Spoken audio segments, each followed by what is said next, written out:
Ok, entonces, bienvenidos todos a este grupo de estudio en el que nos vamos a analizar psicológicamente películas, todo lo que conlleva eh, desde lo que empieza el teatro hasta las formas actuales de cine. Y pues la razón por la que elegí empezar desde el teatro es porque es donde nace el cine, o sea, donde se dan las primeras formas de este lenguaje que conocemos o esta forma de arte. Así que yo creo que van a apreciar bastante y van a entender por qué es importante. Entonces, ¿qué vamos a ver hoy? Vamos a ver estas partes de aquí. Primero vamos a empezar por qué es el arte. Vamos a entender por qué nace el teatro. El concepto de catarsis, que es muy importante desde el punto de vista psicológico. Seguramente algunos de ustedes, si es que están en psicología, deben haber escuchado el término. Y el uso de las máscaras, porque es súper importante y cómo lo seguimos utilizando a día de hoy. Los arquetipos, el flyer que hicieron para este curso decía como que análisis psicológico desde Jung. No va a ser solamente desde Jung, pero pues Jung hablaba de los arquetipos, tal vez algunos de ustedes ya los habrán escuchado. Vamos a hablar de la evolución de cómo al fin se convierte el teatro en cine, en lo que conocemos hoy y por qué es importante, las ventajas que el cine nos deja y por qué es como la forma actual con la que entendemos nuestra mente. Y por último, vamos a hacer un pequeño simposio, es decir, vamos a hablar entre todos a ver de qué opinan ustedes de cómo ha pasado el teatro a- al cine. Entonces, ¿qué es el arte? Yo quisiera hacer esto participativo, así que muchachos, quien sea que quiera participar, me responda, ¿qué es el arte para ustedes?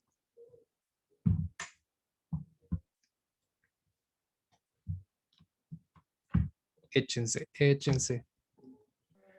No, yo Ah, creo que el arte es la forma de expresión y de humanidad más genial que tenemos. O sea, creo que sin arte nosotros no seríamos nada, porque no tendríamos cultura, no tendríamos una base, no tendríamos nada. El arte es todo, la verdad. Exacto, exacto, muy bien. Alguien más iba a decir algo, por ahí escuché. Ah, sí, pueden escucharme bien. ¿Sí? Ya, bueno, hola con todos.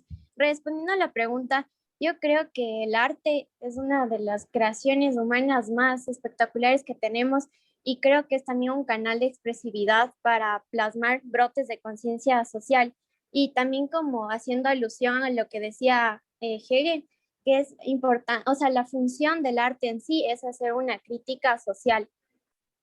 Excelente. Crítica social, ok, ok. ¿Alguien más tiene una idea de qué es el arte? Mm, yo puedo hablar. ah, cre- Ya, para mí igual el arte es todo lo que han dicho anteriormente, una forma de expresarnos en donde, bueno, le damos un nombre al medio en el cual plasmamos nuestras ideas, cómo nos sentimos y no solamente de una forma, sino que engloba un conjunto de obras, de artes, de lo que, no sé, de lo que conlleva el arte, la música, todo en sí. Y algo muy importante que dijeron anteriormente es que también podemos hacer una obra de arte, una crítica social. Entonces, es muy interesante y muy complejo a la vez. Excelente. ¿Alguien más que también quería decir algo? Por ahí escuché una voz también que quería decir algo. sí. Hola, ¿qué tal? La verdad también yo creo que el arte es una parte del humano en el que puede portarse de manera creativa, digamos.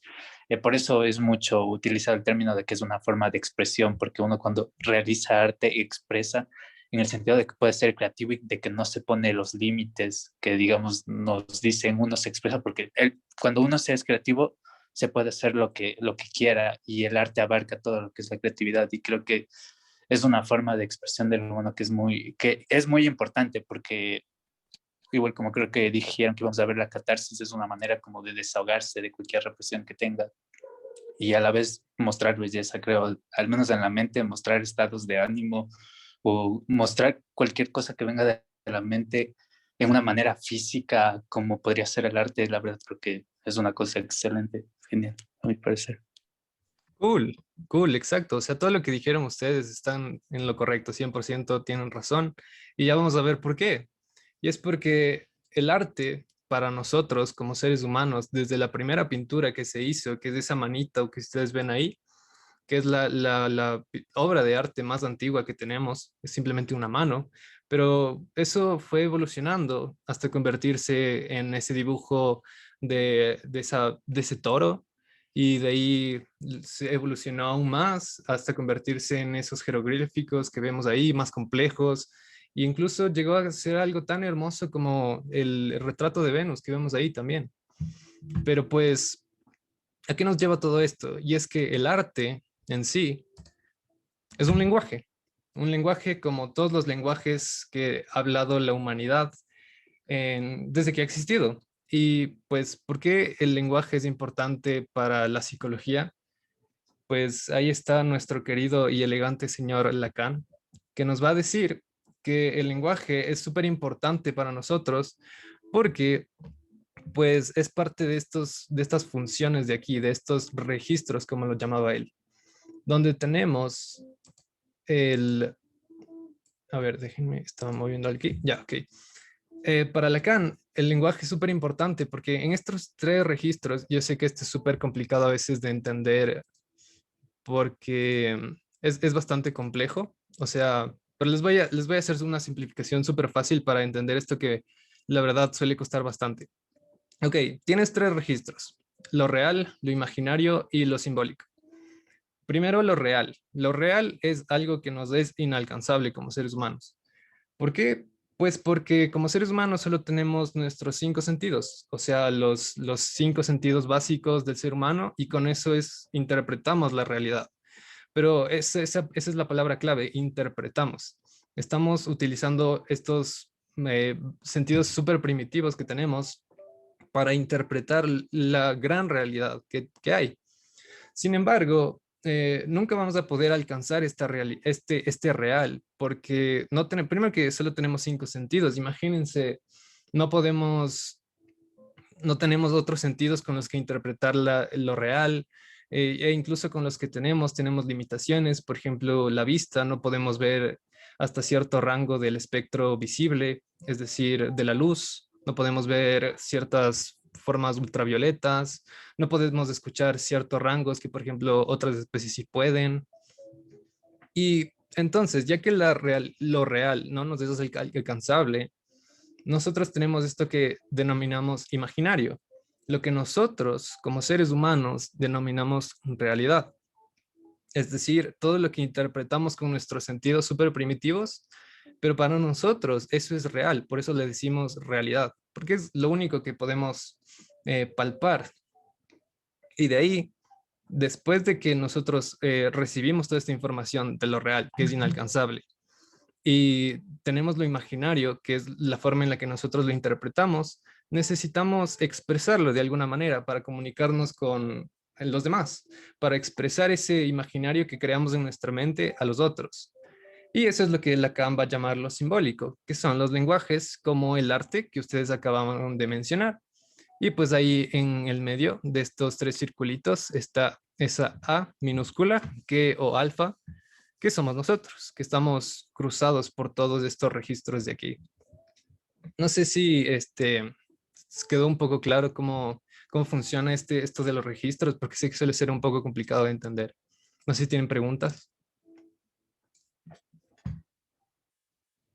Háganle nomás con confianza. ¿Me puedes repetir, por favor, qué era lo real? Porque no te vamos a escuchar. Claro.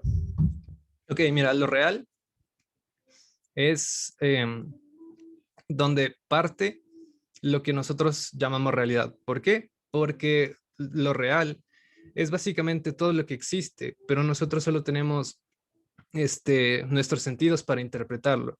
¿Ya? Entonces, lo que nosotros conocemos como realidad, en realidad no es lo real. Vaya, qué juego de palabras tan fuertes hizo ahí, pero bueno. O sea, no conocemos lo real porque solo tenemos cinco sentidos para interpretarlo. Por eso es inalcanzable y les mencionaba este ejemplo de que hay cosas reales que nosotros no podemos conocer, como por ejemplo nuestros ojos solo captan cierto espectro de la luz, nuestros oídos solamente captan ciertas frecuencias. Entonces, eso es lo real, es algo, o sea, es lo que existe, pero que nosotros no lo podemos interpretar al 100%, solo una partecita, y esa partecita es lo que llamamos la realidad o lo imaginario. ¿Ok? ¿Quedó como que un poco más claro? ¿O tienen preguntas? Pregúntenle nomás, Sí, sí, este tema es todo amplio. claro. Gracias.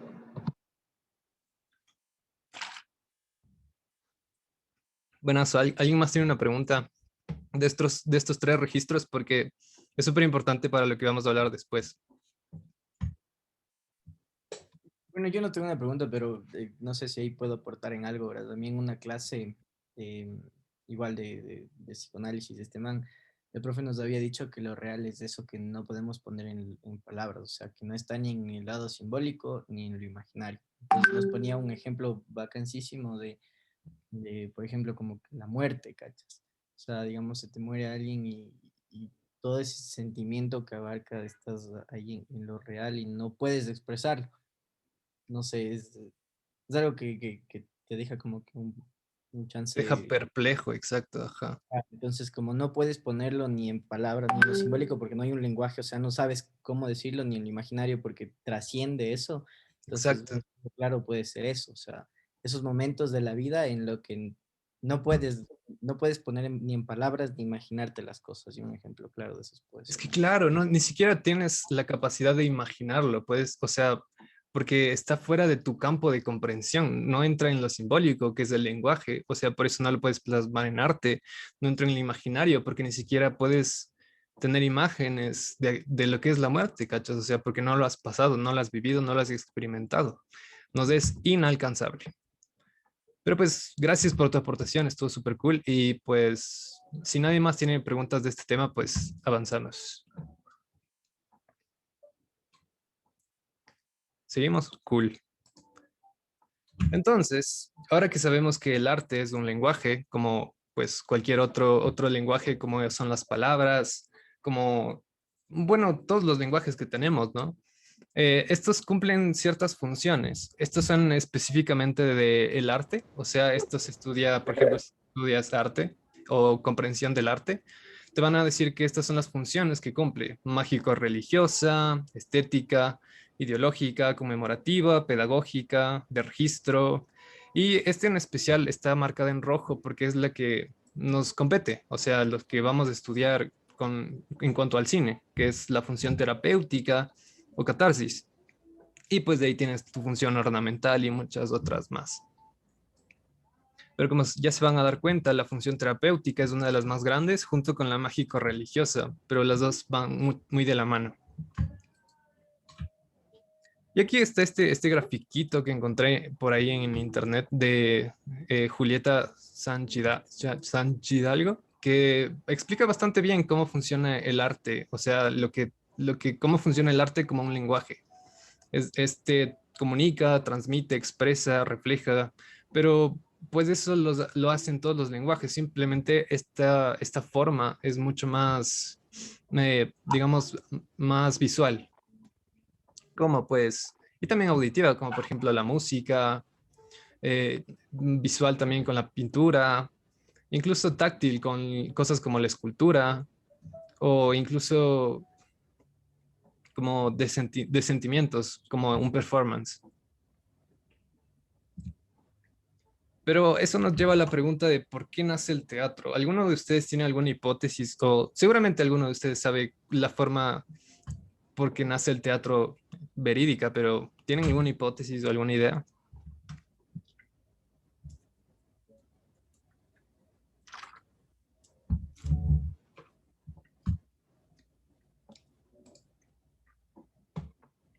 Podría Tal ser vez de para... una manera como era la comedia y el drama, creo que era.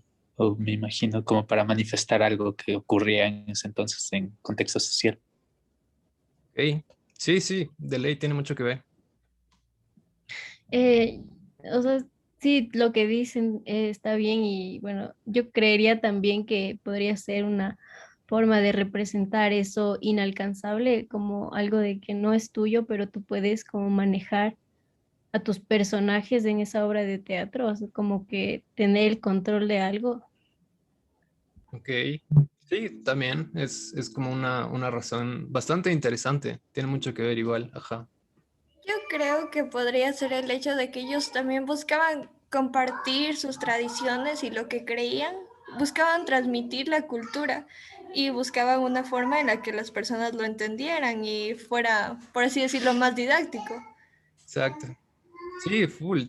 Esa es una de las razones. Como, ¿se acuerdan como vimos en esta diapositiva de aquí? Que tiene varias funciones y el teatro siendo una forma de arte, pues cumple con estas justo que dijeron ustedes. Por ejemplo, lo que dijo Camila es como la función mágico-religiosa y a la vez pedagógica, porque enseñaba también. ¿Qué más? ¿Alguien más tenía algo que decir? ¿No? Ok. Pues la razón, como iban diciendo ustedes, es múltiple. O sea, habían varias razones por las cuales los griegos que crearon esta forma de arte. Porque, pues sí, el teatro nace en Grecia, de los registros que tenemos, pudo haber nacido en Atlantis, pero pues no tenemos registros de eso, así que nos vamos por los griegos. Así que los griegos fueron los que primero hicieron formas de teatro y pues cumplían varias funciones, pero había una en particular que es la que nos llama la atención porque es lo que va a dar paso al cine como lo conocemos hoy en día y es la función terapéutica. ¿Por qué? Porque va a venir Aristóteles a decirnos que la catarsis es la facultad de la tragedia de redimir o soportar la purificación al espectador de sus propias bajas pasiones, lo cual ya vamos a hablar un poco más, al verlas proyectadas en los personajes de la obra. ¿Alguno de ustedes había escuchado antes del término catarsis? Seguramente sí. Sí, Sí. Sí. Excelente. Sí, o sea, suele ser muy común. Es también usada mucho por Freud, o sea, por los psicoanalistas en general, pero fue Aristóteles la primera persona que lo dijo, y catarsis es de la etimología griega que significa purificación, es decir, la purificación a través del arte. Pero aquí hay que hacer una distinción bastante importante que no se hace en general, y es que hay catarsis y hay abreacción. Abreacción es un término un poco más como que menos sabido por las personas. ¿Alguno de ustedes sabe qué es abreacción?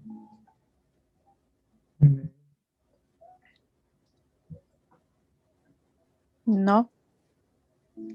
No, sí, es que es un tema, es un concepto bastante, uy, bastante un poco estudiado, pero que es súper importante porque muchas personas lo utilizan como sinónimo de catarsis, pero como aquí ven en las imágenes, la catarsis es como decía Aristóteles, es la purificación, la redención a través de verlas proyectadas en los personajes de la obra, a diferencia de la reacción, que es básicamente cuando tú personalmente vas al interior de tu mente y haces el cambio. Ya estaba llamando. ¿Alguien decía algo?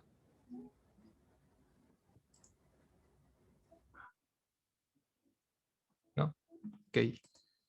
Sí, o sea, entonces lo que les decía es que la reacción es mucho más como tomar acción por ti mismo, mientras que la catarsis es mucho más de que el teatro, el intérprete, o sea, los actores, ellos te están haciendo que tú proyectes tus bajas pasiones, como lo decía Aristóteles, mientras que la reacción es ir a tu propia mente y hacer ese proceso de purificación, ese proceso de redención adentro de tu propia mente. Esto puede ser a través de contarte las historias tú mismo, actuarlas y pues así se da el proceso. Entonces, no sé si quedó claro como un chance la diferencia entre estos dos términos.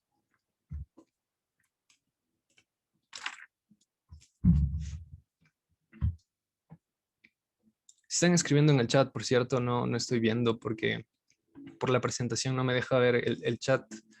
Dejen ver si... No, no hay nada en el chat. Ah, ya, cool. Bueno, entonces continuemos. Vamos a pasar entonces al uso de las máscaras.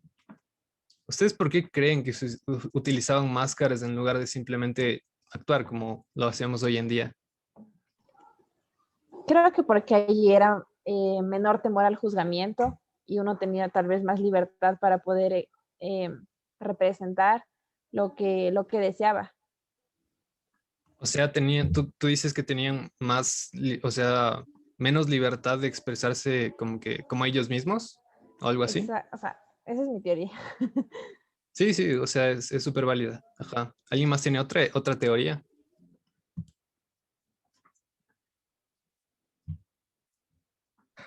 Tal vez por el que tenían gestos muy exagerados. Sí, sí, también. Ajá. Como pueden ver ahí en la imagen, los gestos eran súper exagerados. ¿Otra más?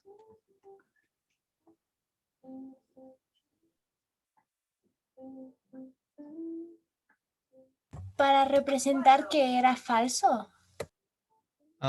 Sí, sí, exacto, también. También es una función. Todas las que ustedes dijeron, de hecho, formaban de una u otra forma el uso de las máscaras, pero en realidad las máscaras tenían más bien una función, como ya vimos en las funciones, tenían una función de cierta forma religiosa, porque como ustedes ven en esta imagen que tiene fondo negro, todas estas representaciones son alguna deidad o alguna emoción. Pero ya van a entender un poco después qué eran las deidades cuando hablemos de arquetipos, pero eran básicamente formas de decir, como que de expresar cosas que estaban adentro de nosotros. Por ejemplo, ira, por ejemplo, felicidad, angustia. Y como ustedes sabrán por la historia, los griegos eran los que más experimentaban con las emociones. O sea, les encantaba experimentar las emociones, sacarlas, hacer catarsis, como decía Aristóteles. Y pues es por eso que hasta hoy en día seguimos representando al teatro con estas dos mascaritas de aquí, que se llaman Talia y Melpomene, o Melpómene, con la tilde de ahí, que Talia era un mito griego, como muchos de los otros, y Melpómene también, pero las dos representaban dos formas de ver el mundo, como Talia era la, la felicidad, como que la comedia, mientras que Melpómene representaba la tragedia, que eran dos formas de teatro que se hacían en la antigua Grecia. Las dos te daban una forma de catarsis, de sacar eso que tienes adentro, y cumplían funciones diferentes. Es decir, cuando la comedia te sirve para apreciar lo bonito de la vida, para rendir culto a los dioses, para sentirte bien contigo mismo y con lo que eres y con tu grupo, mientras que Melpómene era más bien para representar todo aquello que nos duele, todo aquello que nos hace sentir mal, que nos hace sentir pérdida, angustia, dolor, miedo, ira, es todo el espectro, digamos, oscuro de las emociones, que también es necesario. Y es algo que de cierta forma se ha perdido en nuestra cultura, es decir, el hecho de que ya no nos gusta experimentar ese lado, siendo tan medular. Y es por eso que yo creo que los psicólogos estamos ahí, ¿no? Para hacer de esta experiencia, como que de la experiencia oscura de la vida, algo más llevadero, tal como lo hacían con el teatro hace tantos años. Pero pues entonces la vida siguió evolucionando y llegó Tespis, que pues era también un actor griego, y él era bastante particular. Era, perdón, se me entró un pelo. Era particular porque era uno de los mejores actores que existieron en la época. Y pues, pero también era bastante narcisista. Entonces, fue la primera persona en utilizar maquillaje en escena, a diferencia de todos los demás que utilizaban máscaras. Pero lo gracioso, o sea, y lo trágico, de hecho, es que al hacer esto, obviamente fue un wow para la época, pero lo que no sabía es que esta pintura que él usó estaba llena de químicos, o sea, de sustancias tóxicas para la piel. Y pues esa fue su más grande obra y a la vez lo que le causó su muerte. Esa imagen de ahí es sacada específicamente de un juego que se llama Assassin's Creed Odyssey. Sí, es muy bueno, los juegos de Assassin's Creed son muy buenos para entender la historia. Y es chévere como la reconstrucción que le hicieron al personaje y cómo contaron su historia. Si lo quieren revisar, igual es chévere. Es otra forma de arte, de hecho, los videojuegos, otra forma de arte que utilizamos hoy en día. Pero después de Tespis, ya, o sea, dijeron, wow, sí se veía genial, pero empezaron a experimentar, a desarrollar formas de maquillaje mucho menos agresivas con la piel, con que no te causaran la muerte. Y pues es así como vemos la evolución del maquillaje en escena. Ya las máscaras poco a poco fueron quedando atrás y vemos más maquillaje, mucho más vestuario, pero eventualmente eso se fue haciendo incluso más tenue, hasta el punto de no necesitar maquillaje. Simplemente podías expresar tu personaje a través de tu actuación, de tus gestos, de lo que... O sea, aquí simplemente están usando ropa normal, es de una época, claro está, pero es simplemente vestuario y ya no se necesitó el maquillaje. Fuimos de máscaras súper expresivas y grotescas y llenas de emoción a ser nosotros los que generaban estas emociones. Y pues aquí tienen el ejemplo perfecto. Todos son estos personajes de las películas que vamos a ir analizando en el transcurso de este curso. Y pues, por ejemplo, ahí tenemos el de la semana 2, Pennywise, un gran ejemplo de maquillaje, o por ejemplo, Batman está usando una máscara, mientras que el Guasón está usando maquillaje, o tienes formas mucho más sutiles, como por ejemplo el personaje de Split, que simplemente utilizaba otro tipo de ropa para representar otro personaje. E incluso esta chica que está aquí está usando ropa del día a día, pero ya es un personaje por lo que representa esa ropa.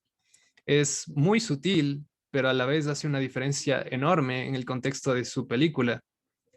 Al igual que, por ejemplo, el personaje de acá de Leonardo DiCaprio. También se supone que es una ropa, un ropaje de su época, pero representa mucho en el contexto de la historia.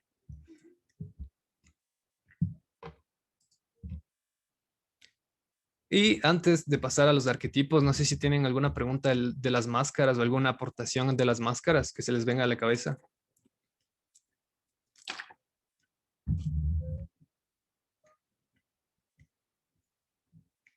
Delen. Yo sé que tienen buenas aportaciones, muchachos. Y muchachas. Y todo lo que hay en la mitad.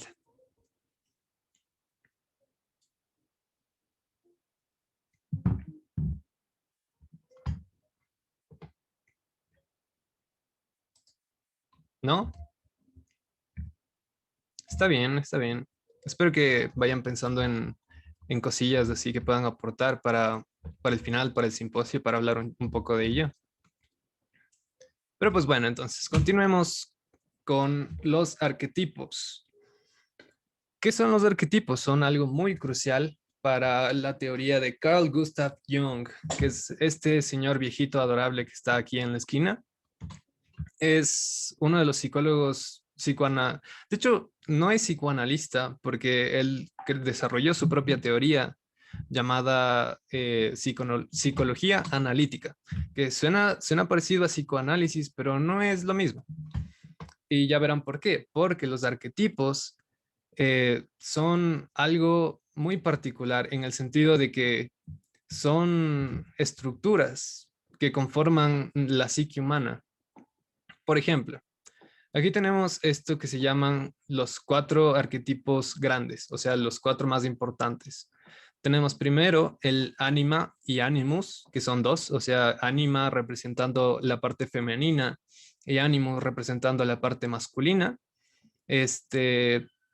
La sombra que viene a ser todo aquello que la persona oculta de sí misma.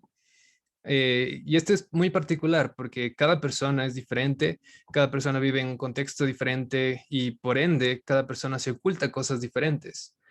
Por ejemplo, en la antigua Grecia era muy común ser homosexual, pero y es por eso que ese aspecto de la vida de una persona no era parte de su sombra, mientras que para una persona que vivía en los años 20, por ejemplo, 1920, donde sí era una cosa que ocultar, pues obviamente ahí para muchas personas formaba parte de su sombra. Entonces, no es que exista un arquetipo de sombra que nos encaje a todos, sino que cada sombra de cada persona es básicamente lo que nosotros mismos nos engañamos de nosotros mismos. Luego está la persona o la máscara. En inglés se dice persona porque tiene otra connotación del lenguaje. Sin embargo, en español es más como la máscara. Por eso pueden ver que ahí tiene varias máscaras en el suelo.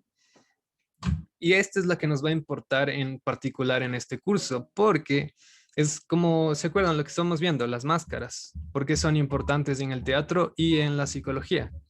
Porque para Jung y para Lacan también, de cierta forma, estas máscaras son como lo imaginario, lo que nosotros interpretamos de nuestro entorno y así creamos estas máscaras para desarrollarnos en él. Es como otra forma de lenguaje. Es un lenguaje que nosotros desarrollamos para expresarnos a nosotros mismos. Pero como decía Lacan, lo real es intangible de cierta forma. Y eso intangible o eso real que somos nosotros es lo que Jung va a llamar el self, el arquetipo del self, que es esa figurita blanca de ahí que ven al fondo, que es como, aquí hicieron todo lo posible para que no tuviera una forma definida, porque de cierta forma eso es lo que somos indefinidos en realidad. Eh, lo que pasa es que estamos escindidos, que es una palabra muy importante desde la terminología de Lacan. Es decir, escindido es como cruzado, atravesado por la cultura. Es decir, lo que somos depende en gran medida de la cultura que tuvimos, de la crianza que tuvimos, de la genética. Y eso es lo que va a formar lo imaginario, la persona, la máscara que somos. Pero ese self, ese ser humano real que somos es inalcanzable, intangible. O bueno, en realidad Jung creía que de alguna forma sí lo podemos alcanzar, o sea, nos podemos acercar mucho más a él, a este self, a través de lo que él llamaba el proceso de individuación, o sea, el proceso de ir conociéndose a uno mismo, de ir quitándose máscaras, de ir quitándose velos, hasta descubrir lo que uno es en realidad.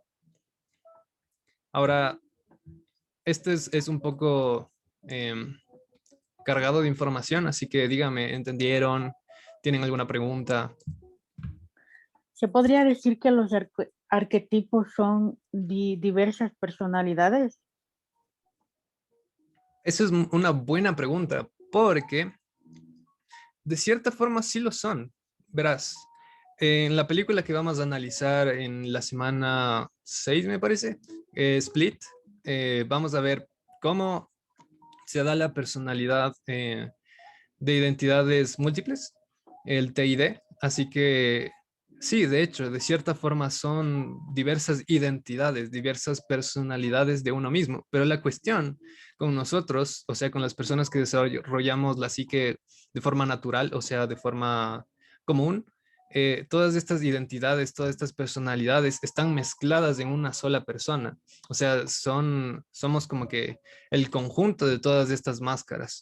Y se darán cuenta de eso porque no somos la misma persona que, por ejemplo, yo no soy la misma persona que les está hablando ahorita, que soy con mi mamá, por ejemplo, que soy con mis amigos, que soy con otras personas, ¿entienden? Y como de igual manera ustedes no son lo mismo con X persona, con sus padres, con sus parejas y demás. Mientras que, por ejemplo, una persona con trastorno de identidad disociativa, esta persona puede tener estas diferentes identidades, pero separadas, como si fueran un solo individuo. Entonces sí, de hecho, lo son. ¿Alguna otra pregunta? Sí, con el respecto a esta pregunta que hizo la compañera, ¿no? O sea, podría ser también que el yo real, mediante la persona o la máscara, funcione como un filtro para, digamos, ciertos contenidos salgan a la luz de la persona, digamos, de la persona real, y qué sé yo, también se pueden salir a la luz en ciertas partes de la sombra a través de la máscara en diferentes contextos. Podría ser también como que de esa forma. Sí, me gustó lo que dijiste de filtro, porque de hecho, si tú lo piensas bien en términos lacanianos, vamos a esta diapositiva de aquí. Imaginemos lo real, el primer circulito, como el self, ¿no es cierto? Que como dijimos, es todo aquello que es real, pero que nosotros interpretamos. Así que si nosotros estamos interpretando esta versión real de nosotros y creamos este imaginario que vendría a ser la persona o el self, en efecto, sí, es como un filtro de la realidad, del self real, que simplemente nosotros estamos desarrollando una identidad, una personalidad en base a lo que nuestro self real nos dice, de lo que nosotros interpretamos de este self real. Así que sí, de hecho es como un filtro, o sea, y mientras más te conozcas de ese self real, mientras más trates de estar en contacto con él, pues vas a poder como que ampliar ese filtro, como que hacerlo más grande y vas a necesitar tal vez menos máscaras si las unes a todas o tal vez más máscaras si necesitas desarrollarte en más contextos, en más lugares. Y sí, de hecho sí. ¿Alguna otra pregunta con respecto a esto? O sea, acotando tu respuesta y con lo que dice el compañero, suponte, ahí falta el ego, que sería como que el puente entre el self o el sí mismo y el yo externo. Y ese sería el que te ayuda a expresarte de forma como que para afuera. Es Tu que parte el interna ego, y externa.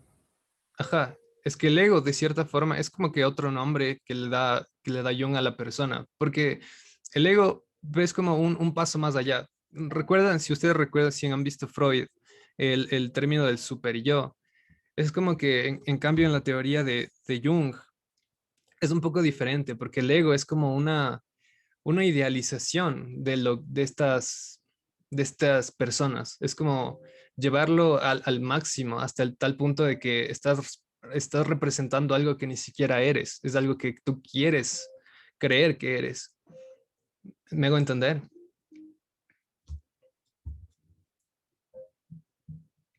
Sí, sí.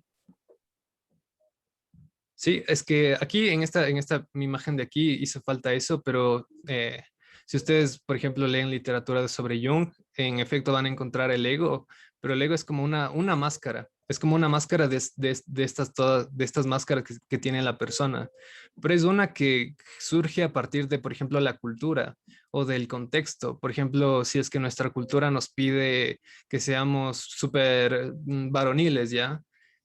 Esto va a ser parte del ego, porque el ego es el que quiere la aprobación social, el ego es el que quiere la aprobación de nuestro medio, mientras que las personas o la máscara, las máscaras en general, a veces tratan de representar lo que somos adentro, no lo que el exterior nos pide. ¿Sí? ¿Estuvo más claro esa explicación? Sí. Perfecto. Y gracias, sí, gracias por aportar. Casi se me pasa por alto que existe el ego, pero sí, existe y es como más relacionado al externo, mientras que las personas en general son como más relacionado al interno. ¿Y por qué digo que está más relacionado al interno? Por esto, los arquetipos, los muchos arquetipos que existen ahí afuera. Por lo general, hay un montón de clasificaciones de los arquetipos, porque pues cada persona se sale con unos, por lo general son 12, y comparten muchas características. Por ejemplo, el sabio suele ser uno muy común, que es casi inmovible porque Pero recordemos que una definición de arquetipo es algo que en realidad no tiene forma. Es simplemente como otra forma de lenguaje para entender esto que somos, pero es como que no tiene forma. Si ustedes ven la definición real que lo da Jung, es como que él básicamente te dice, estoy tratando de condensar toda esta información en simplemente 12, pero al simplificar, al tratar de definirlo, le está quitando un montón de contexto. Entonces, vean a los arquetipos como formas de entender la realidad, o sea, de entendernos a nosotros, pero que tienen cierta variación. Por lo general, estos son los que aquí en estos ejemplos que les traje, hay varios. Por ejemplo, algunos son similares, pero hay otros que tienen otros nombres o tal vez tienen otras características. Pero lo que tienen que entender de los arquetipos es de dónde salen. Jung, en su teoría, para desarrollar su teoría, lo que hizo fue estudiar todas las culturas que han existido en la humanidad y de ahí saca todos estos arquetipos. Por ejemplo, él vio que en todas las culturas se empezaban a repetir estos patrones. Entonces son como patrones que se repiten en las culturas y por eso se forma el arquetipo. Y es algo que vemos mucho en el cine, por ejemplo.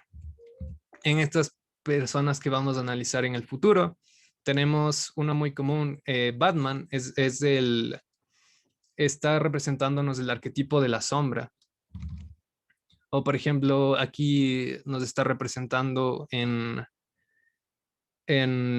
cuanto a este que está en negro. Por ejemplo, nos está representando el héroe, pero al mismo tiempo nos está representando el mago, porque también es como que es un mago en el presente.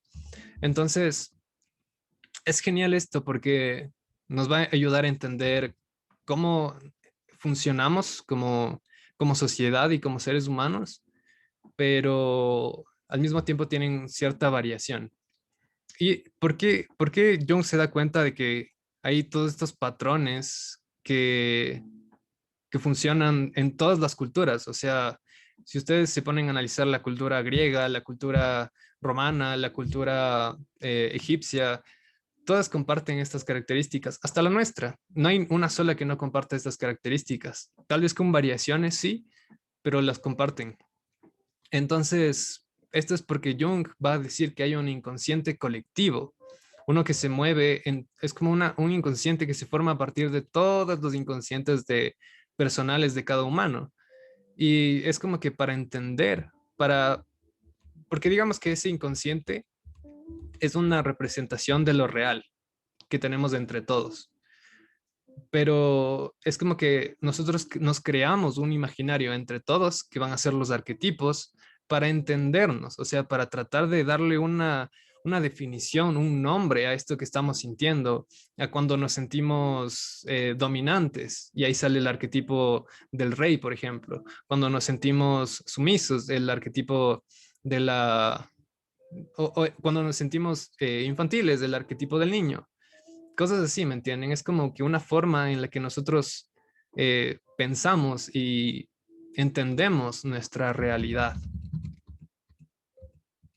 Tal vez quedó claro o es como, porque este también un tema es bastante complejo. ¿Tienen preguntas?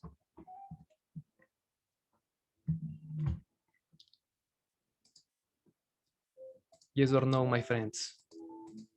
Yo creo que quedó claro.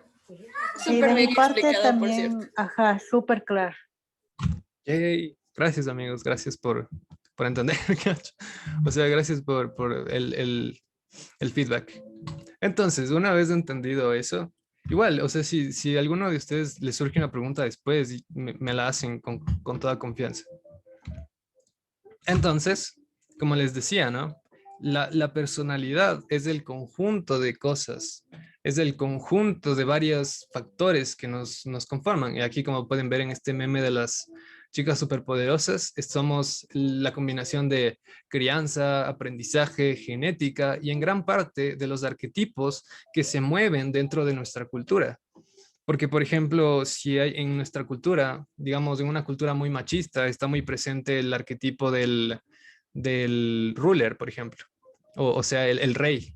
que es uno de los nombres que se le da, vamos a estar en gran forma marcados por este arquetipo, ¿no? Y es como que digamos que nuestra crianza nos dice, no seas como que dominante, trata bien a las personas, pero luego nuestro aprendizaje por culpa de los arquetipos nos dice como que sí, haz todo lo contrario. Se va a hacer una mezcla gigante y vamos a terminar siendo una complejidad súper grande de lo que es la personalidad.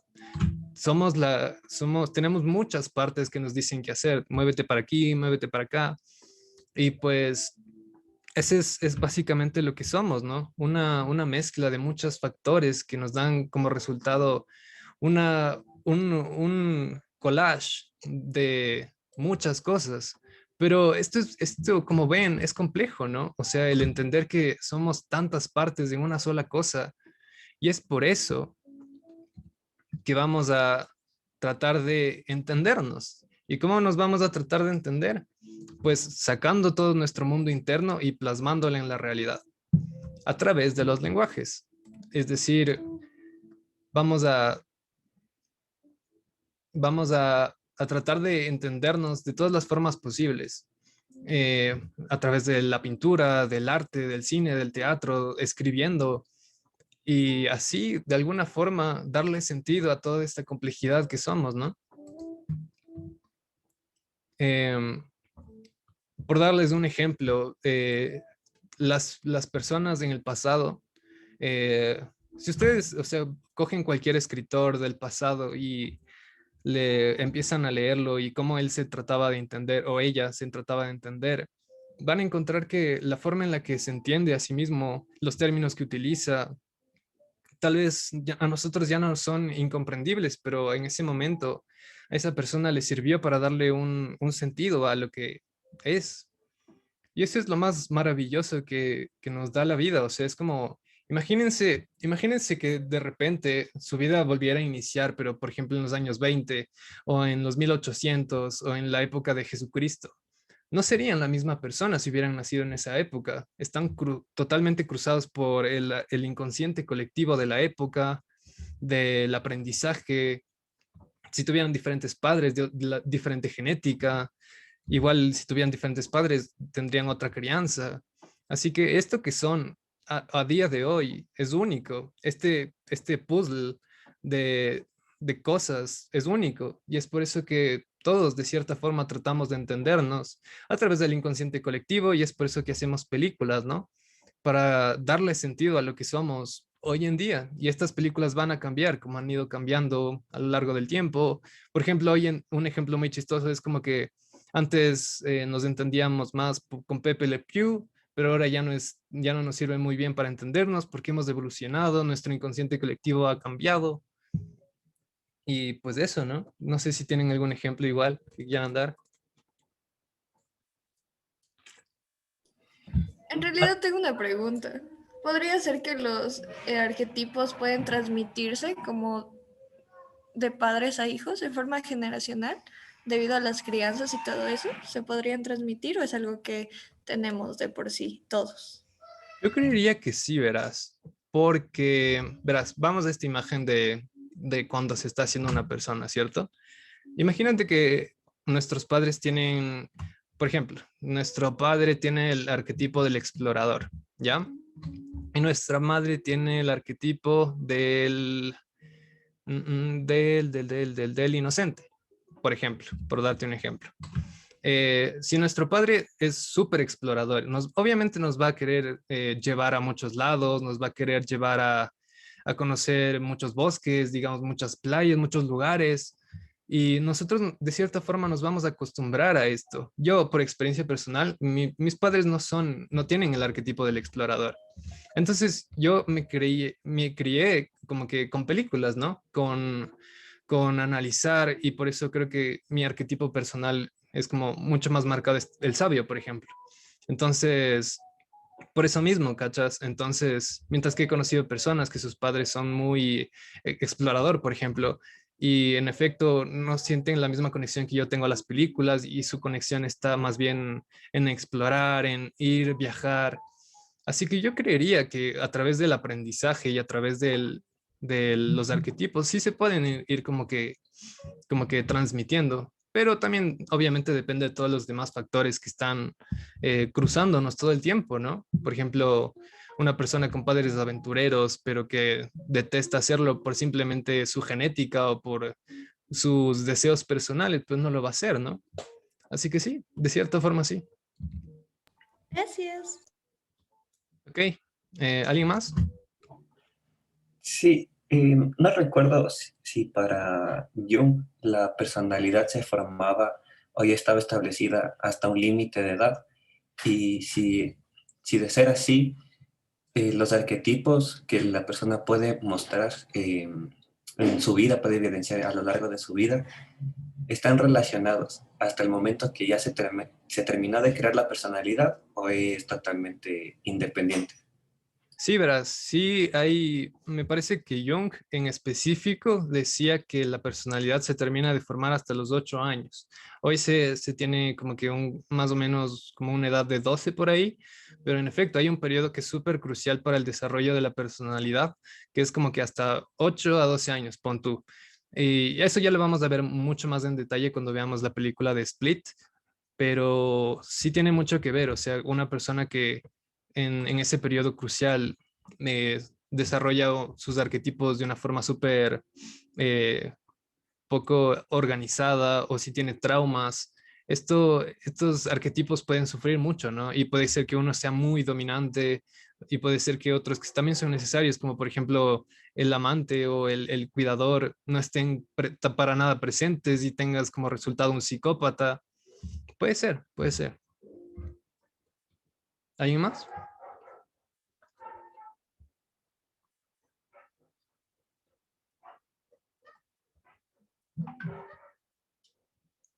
¿No?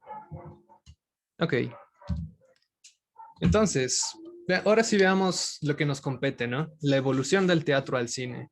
De lo que vimos del teatro original, del teatro griego, surge pues lo que va a seguir siendo el teatro como lo conocemos hoy en día. Obviamente hoy es muy diferente, ya no vemos máscaras todo el tiempo, ahora vemos como que más vestuario, vemos maquillaje, vemos incluso la utilización de música, de efectos, cosa que no había en esos tiempos, vemos la utilización de micrófonos, pero es como que el teatro siguió evolucionando en su propia línea, se siguió haciendo más, digamos, específico en lo que hace. Y pues el teatro también tiene su magia, ¿no? Porque es mucho más real, es mucho más palpable, puedes sentir a los actores ahí haciendo su arte. Mientras que el cine surge también gracias a la tecnología y nos va a dar también ciertas ventajas, ¿no? Mientras que el teatro tiene, por ejemplo, la ventaja de ser mucho más real, mucho más palpable, que puedes sentir hasta el sudor de la piel del actor. El teatro nos va a dar otras ventajas que ya vamos a ver más adelante. Y pues claro, hoy en día seguimos haciendo el teatro y el cine, pues como son hermanos, siguen haciendo las representaciones de las mismas historias, pero son diferentes en lo que transmiten, en las sensaciones que transmiten y en lo que te quieren contar. Por ejemplo, el cisne negro visto en escena es muy diferente a lo que vas a ver en El Cisne Negro como película, porque la película tiene un mensaje meta, o sea, metas quiere decir que es un mensaje dentro del mensaje, porque ves la historia de la propia actriz que está haciendo, o sea, la propia bailarina que está en la obra, mientras que cuando vas al teatro, pues ves la obra. Y eso nos lleva a la evolución del cine como tal. O sea, cómo pasó el cine de ser como este experimento súper extraño. O sea, no sé si han visto la historia de este trencito. Es una de las primeras películas que existieron, donde literalmente es como un video de 15 segundos donde un tren pasa y nada más. Eso es, se acabó. Pero para la gente de entonces era tan genial y hasta hay un video de cómo la gente reaccionaba y es como que creían que era real, entonces se agachaban en el cine porque era súper loco. Y después, con el tiempo y con la actualización de como que la tecnología y todo, nos fuimos encontrando con cosas mucho más profundas, como por ejemplo, ya empezamos a hacer arte. ya no solo el cine tenía la función de documentar como con el trencito, sino que empezamos a hacer arte, empezamos a hacer cosas ornamentales, como por ejemplo el viaje a la luna. Es muy bonito, es como muy artístico, es como una obra de arte muy chévere. Y después ya empezamos a darle otras funciones al cine y empezamos a darle la función psicológica, que es la que nos compete, la función de catarsis. Como por ejemplo con Charles Chaplin. Esta obra de aquí es muy famosa y muy bonita, donde esta chica es ciega y él es como un vagabundo, pero ella no sabe eso. Así que te deja un mensaje súper lindo al final igual.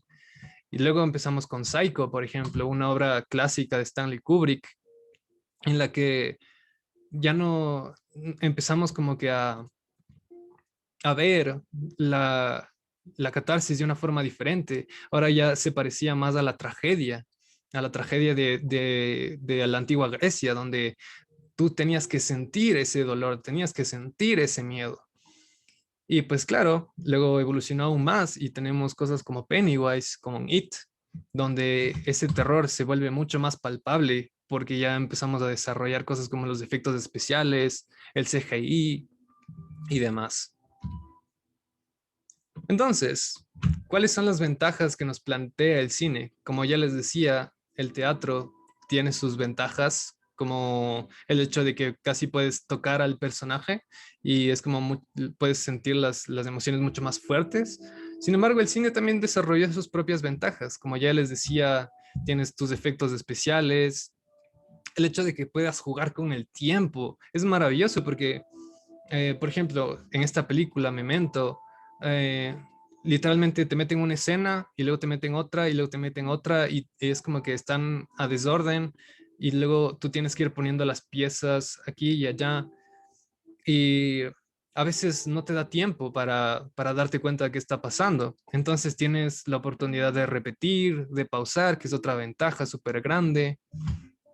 El hecho de que las obras cinemáticas duran máximo, o sea, en el promedio de 2 horas, que es como súper chévere, ¿no? Porque antes una obra de teatro duraba mucho tiempo. Hacían estas ferias, por ejemplo, en Grecia, como que estos festivales donde hacían el teatro, pero era súper cansado, súper largo.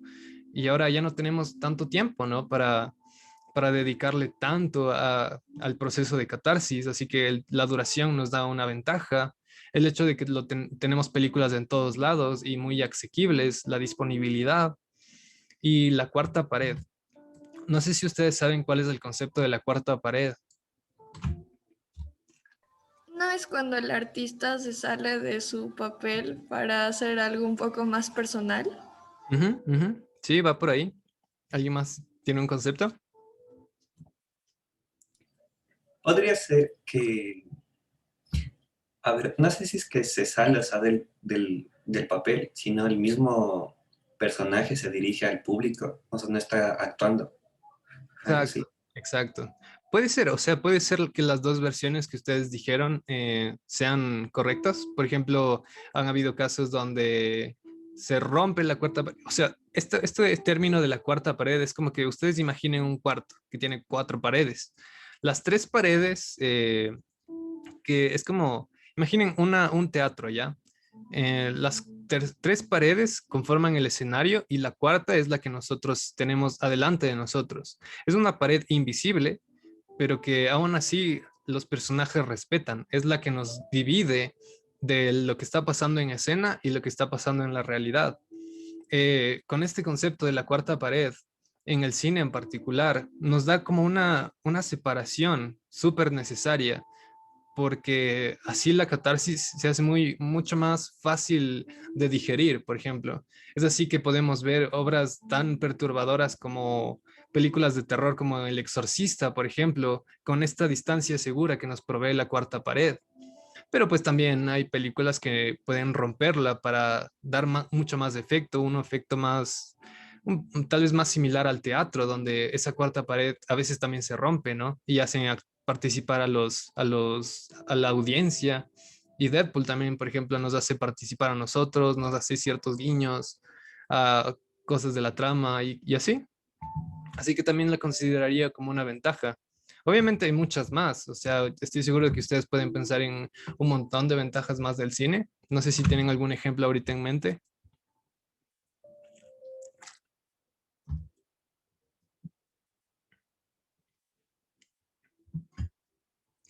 ¿No?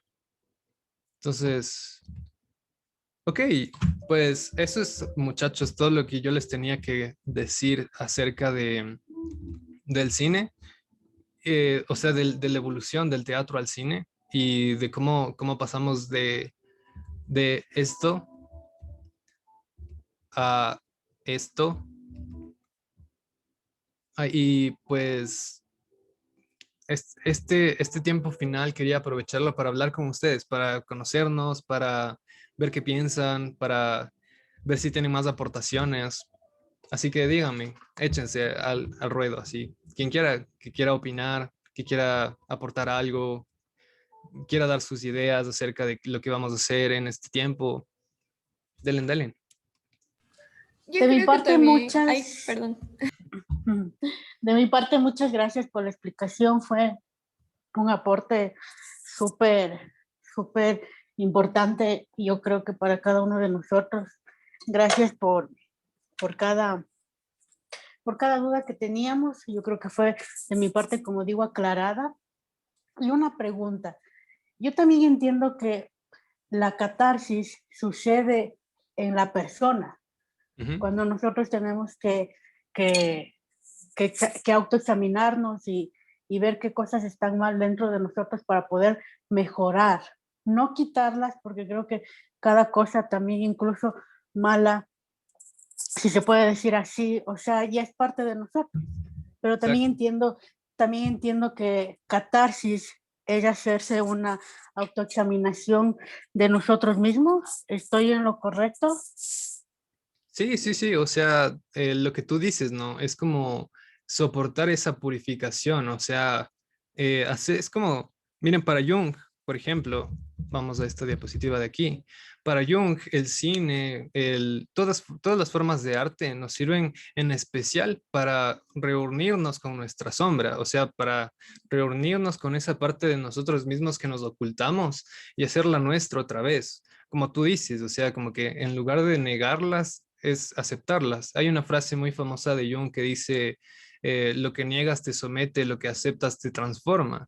Y es eso, ¿no? O sea, el objetivo original del teatro griego era no huir de tus, como lo decías, Aristóteles, no tienes que huir de tus bajas pasiones, sino aceptarlas y decir como que, wow, o sea, yo soy así y pues tal vez no escapar de ellas, sino tal vez entender por qué soy así, ¿sabes? O sea, entender, mira, mis papás eran así, mis papás me enseñaron a ser así.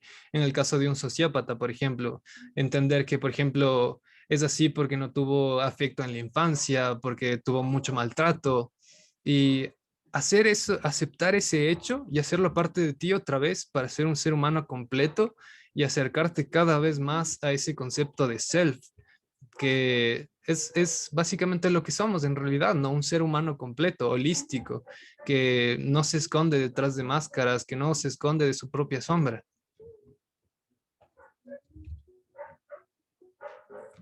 Muchas gracias. De nada.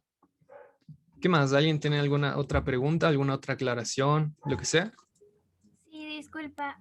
¿Qué diferencia podríamos ver entre la catarsis y la introspección? Ok, vamos a esta diapositiva. Introspección, lo que tú dices se parece mucho al concepto de abreacción. Sin embargo, también es un poco diferente, en el sentido de que la introspección es más bien como ir a tu mundo interno e ir analizando lo que está pasando ahí, ¿no? Esto puede ser, yo que sé, a través de literalmente meditación, como que, o simplemente contemplación, de analizar cómo eres adentro de ti, pero, ¿sabes? Lo interesante de la introspección es que a veces nos cuesta mucho y es por eso que lo que hacemos es hacer arte, hacer obras, ver películas, porque la introspección real es súper difícil, no tenemos esa costumbre, al menos en nuestra cultura. Por ejemplo, ponerse a meditar, te distraes, o sea, no entiendes ni qué está pasando. O, por ejemplo, yo que sé, un método súper útil últimamente que he visto es la narcoterapia, por ejemplo, que es como usar psicodélicos para hacer introspección. Y ahí es cuando puedes como que literalmente ver adentro de ti, ya no necesitas de catarsis, ya no necesitas de reacción, porque también la reacción necesita de un terapeuta, por ejemplo, que te diga, ah, mira, esto está pasando aquí, esto está pasando acá. Entonces, pues sí, tiene mucho que ver con la catarsis, pero es como que la introspección por sí sola es difícil de hacer. No digo que sea imposible, pero nosotros no tenemos la costumbre y pues deberíamos, ¿no? O sea, la meditación es una gran práctica, así que para la introspección. Sí. ¿Qué más? ¿Qué más? Yo quería decir que sería interesante hablar de cómo el arte puede llegar a dañar mentalmente a los artistas, cómo se meten tanto en su papel que los puede llegar a afectar de una manera casi drástica. Podemos ver el ejemplo de Van Gogh o el más típico que son las bailarinas de ballet, que se meten tanto en eso de la perfección que deben tener que hasta desarrollan problemas alimenticios y trastornos y así. Entonces sería muy interesante hablar de eso también. Sí, sí, sí, es súper, súper buen tema que lo traes a colación, o sea, porque tienes un montón de razón. Imaginemos porque de cierta forma el trabajo de actor es tan demandante porque es como que tienes que crearte el personaje, tienes que crearlo, tienes que creértelo, tienes que hacer de él tu propia, o sea, hacerlo propio, ¿no? Y hay muchos casos de actores que se creen, terminan creyéndose el personaje que desarrollaron, o en entrevistas, por ejemplo, dicen, yo para ese papel tuve que, empezaron a pasar cosas raras en mí, empecé a adoptar características del personaje. Hay unas entrevistas de Heath Ledger que hizo al Joker de Batman, donde él dice que eso es todo ese proceso era muy perturbador, que empezó a tener pesadillas.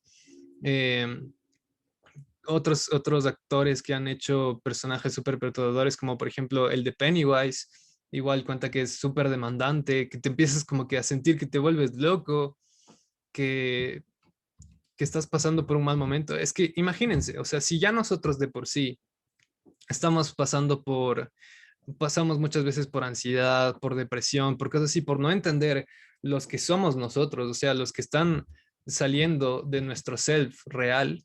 Ahora imagínense tener que desarrollar una máscara, una persona que puede ser que no esté dentro de nuestro mundo interno, ¿no? Y eso va a ser muy complicado también. O tal vez que esa máscara que nos piden que desarrollemos no, nos demuestre una cosa que no queríamos aceptar dentro de nosotros y que sea parte de nuestra sombra. Como por ejemplo, me acuerdo que había un actor que tenía que, por lo general los actores y las actrices que tienen que actuar de algún psicópata, de algún sociópata, les aterra el hecho de que ellos puedan disfrutar o puedan sentirse bien en ese papel, ¿no? Porque al final de cuentas es eso a veces para el papel. Tienen que sentirse tan bien como se sentiría un psicópata matando gente.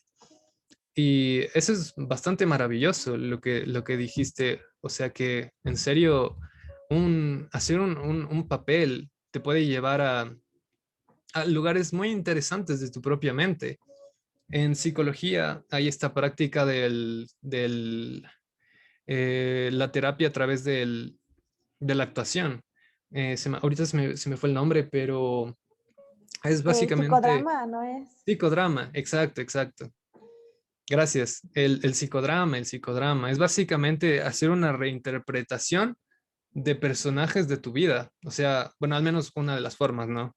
De básicamente reactuar tu vida, ver qué pasó, qué salió mal, qué salió bien, este, hacerte un nuevo personaje.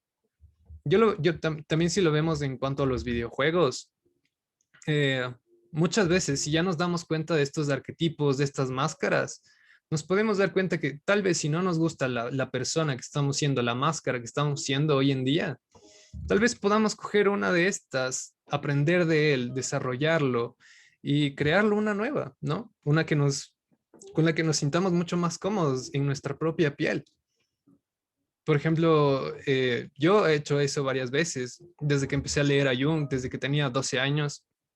em, Dije, wow, o sea, no estoy atado a estos arquetipos que me vinieron de fábrica, sino que yo puedo aprender de otros que hay, desarrollarlos, sentirme mejor conmigo mismo y con lo que soy, ¿no? Porque al final de cuentas es eso, tratar de descubrir lo que esté más cerca a nuestro self real.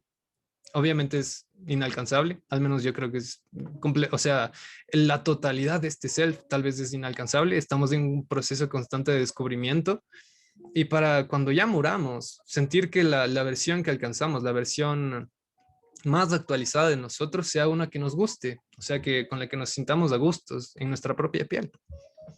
¿Qué opinan ustedes? Yo quiero escuchar lo que opinan de este tema porque es súper interesante.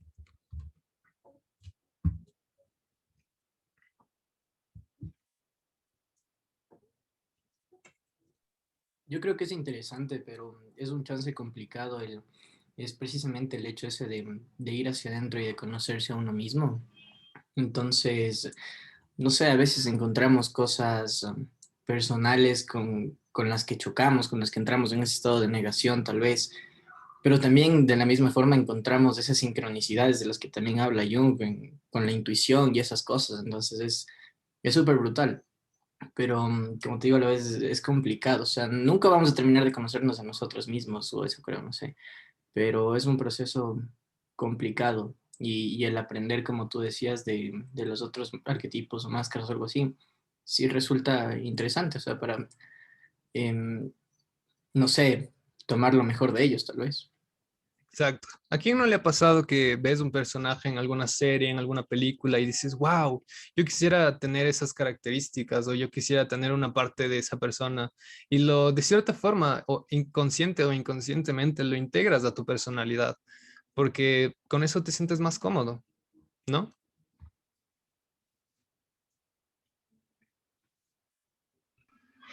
Una pregunta, y en este caso, ¿cómo actuaría la sombra? Porque se supone que una persona es como que llega a conocerse a sí misma o a ser quien en realidad es cuando llega a integrar su sombra. Pero en el caso en el que vamos como que, yo qué sé, me gusta cómo se comporta tal persona, entonces busco estrategias que me permitan llegar a ser como esa persona. Entonces, de cierta manera también no es como que estamos evitando el hecho de poder integrar nuestra sombra al aceptar en realidad lo que somos. Esa es una buena pregunta, porque digamos que en tu sombra está el querer, es que, o sea, el juego entre la sombra y la persona y el self es muy complejo, ¿sabes? O sea, porque para una persona el hecho de, porque verán, Jung decía que nosotros lo que hacemos es proyectamos nuestro mundo interno en las personas que nos rodean, ¿ya? Entonces, si yo estoy viendo características que me gustan de un personaje de una serie o de una persona que yo conozco, en realidad no es tanto lo que estoy viendo en esa persona, sino lo que me resuena a mí, ¿sabes? O sea, lo que es como que eso que estoy viendo es como que tocó algo dentro de mí y es como que quiere aflorar eso dentro de mí, ¿sabes? Es como que no esté ahí.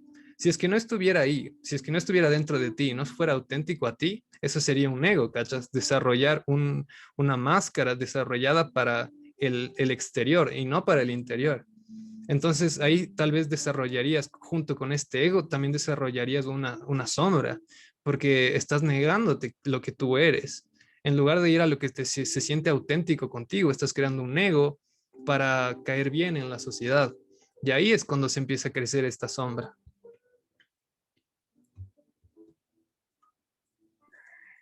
Yo creo que es muy importante que nosotros aprendamos a empoderarnos primeramente de nuestro yo, aprendamos a empoderarnos de nuestra personalidad, porque sí es cierto, muchas veces adoptamos características de personas que nos rodean, pero yo creo que también tenemos la opción de elegir, ¿esto me aporta o esto no me aporta?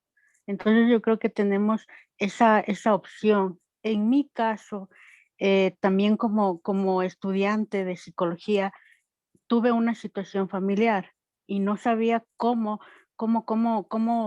llevar esta situación. Acudí a un psicólogo, a una psicóloga. Entonces debemos también entender que muchas veces sí es necesario que nosotros tengamos esta guía profesional para que nuevamente nos encamine al lugar donde estamos, nos vuelva al camino por el cual estamos transitando. Y ahí yo creo que es empoderarse de uno mismo, empoderarse de la personalidad, empoderarse de nuestras fortalezas. Si tengo debilidades, trabajar en ellas y entender, ¿no? Que cada persona es diferente y como decía, o sea, tenemos la opción de elegir, pero yo creo que sí es importante que también aprendamos a elegir bien. Sí, tienes toda la razón. Y justo como les comentaba, esto de las proyecciones, también podemos proyectar nuestra sombra, ¿no? O sea, tal vez vemos algo que no nos gusta en alguien y lo odiamos por eso y lo despreciamos y decimos, ¿cómo puede ser así? Y luego resulta que nosotros también tenemos eso muy adentro de nuestra sombra y lo negamos. O sea, la sombra por lo general está mucho más que compuesta por todo aquello que somos y no queremos ver que sea positivo de las cosas negativas, ¿no? Y hay mucha gente que, por ejemplo, odia mucho a las personas, a los violadores, por ejemplo. Ese o a los asesinos, y dicen como que, wow, esos asesinos son terribles personas, deberíamos asesinarlos, y te describen la forma más violenta de asesinar a los asesinos, y tú dices, a ver, aguanta. ¿No será que los odias tanto porque estás proyectando una ira que está dentro de ti? Porque estás describiendo una situación bastante grotesca, ¿no? Y es interesante ese juego que hay entre las proyecciones, nuestra sombra, nuestra persona, nuestro self. A veces creemos cosas que no somos o a veces las cosas que somos no nos gustan, pero entendemos por qué somos así y podemos cambiarlo. Y es súper interesante. Y gracias por compartir tu historia igual, porque es muy útil, o sea, es muy útil para... este análisis de películas no es solamente por fines académicos, ¿no? O sea, también es para entendernos a nosotros, que es el fin, al final del día, seguir tratando de acercarnos a ese self que nos es tan inalcanzable a veces. Ser mejores personas cada día. Y si el cine nos puede ayudar a hacer eso, pues qué mejor, ¿no? Qué divertido. Ajá, y también algo que quiero acotar es que como también como futuros psicólogos, yo creo que muchas veces caemos en el error de que, ay, yo cómo voy a ser un psicólogo, o sea, no necesito ayuda, y es un gran error, porque una vez escuchaba en un webinar que decía un psicólogo que por lo menos nosotros como futuros psicólogos y ya como profesionales deberíamos tener esta atención por lo menos una vez al año, por lo menos una vez al año. Deberíamos tenerlo. Sí, o sea, yo había escuchado, de hecho, que si tú tienes un terapeuta que no se trata a sí mismo, pues tal vez huye un poco, ¿saben? O sea, porque somos personas, a fin de cuentas. Es más, somos las personas que más terapia deberíamos tener, porque estamos proyectándonos en los demás, estamos analizando a los demás. Y eso digamos, o sea, te deja exhausto al fin del día y te refleja muchas cosas de tu propia psique. Así que, en efecto, nosotros como psicólogos, como futuros psicólogos, tenemos esa responsabilidad también de cuidar nuestra propia psique, nuestra propia mente también.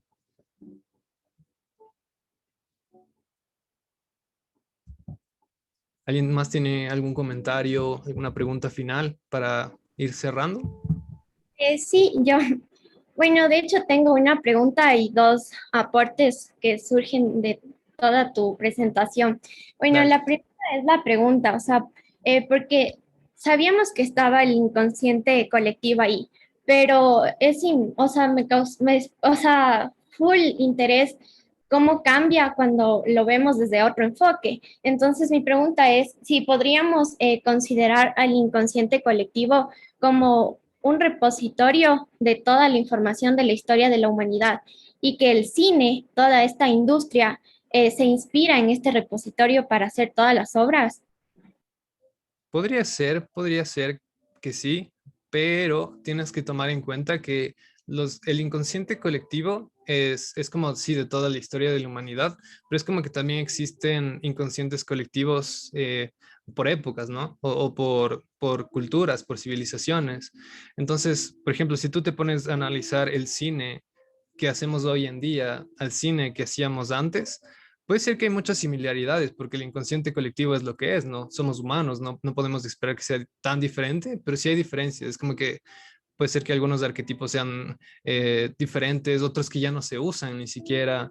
Entonces, sí, en efecto, es como una colección de todo lo que hemos sido a lo largo de la historia, pero también hay unos que se van dejando de usar y otros que se van actualizando, otros que van surgiendo. Por ejemplo, hay unos nuevos, como el arquetipo de la madre que se actualizó al arquetipo de la madre tecnológica, por ejemplo. Ese es uno nuevo que surgió súper recientemente.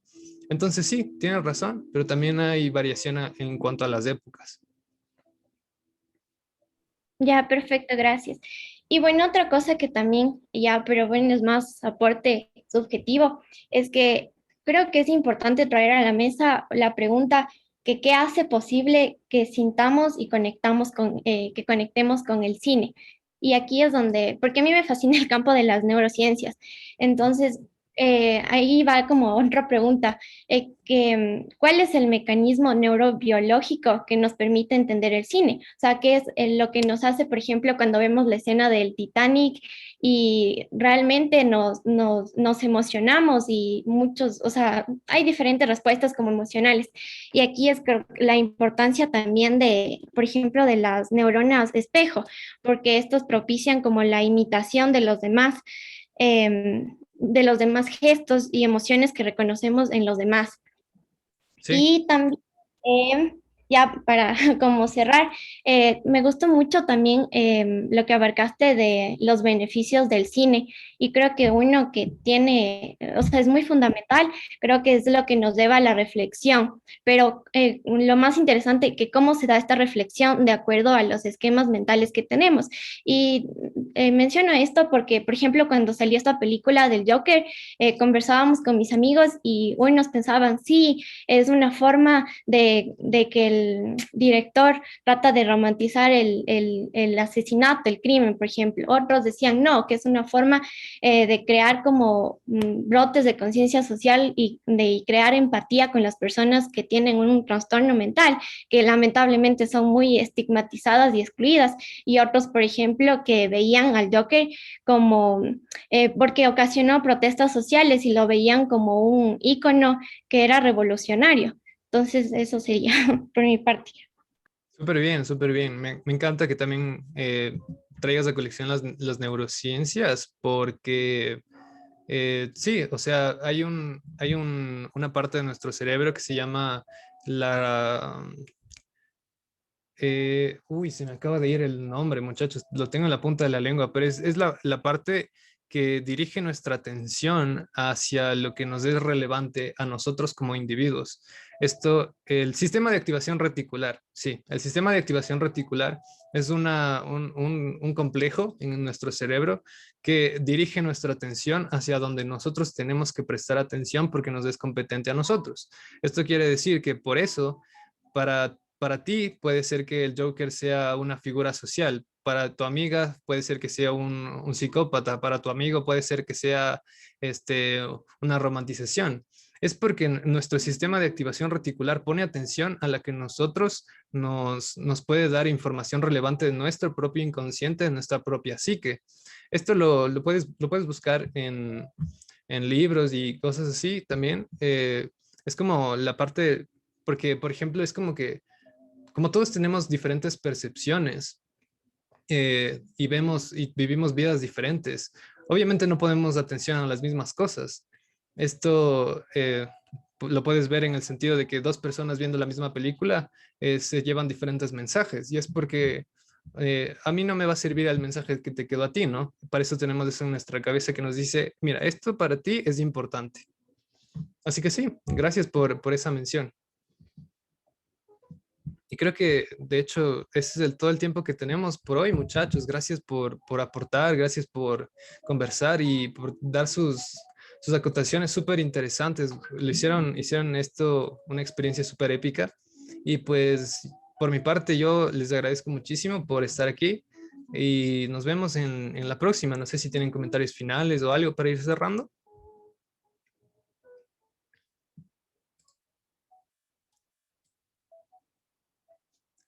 ¿No? Ok, entonces gracias por estar aquí y yo les veré en 2 semanas para analizar la segunda película, no, la primera película de hecho, que vamos a analizar It y vamos a ver cómo enfrentar el miedo. Así que muchísimas gracias por estar aquí, muchachos. Eso sería todo. Nos vemos luego. Bye. Cuídense, muchachos. Muchas gracias. Gracias. Bye. Gracias. Gracias. Bye, Chao. bye. Gracias. Gracias. Chao.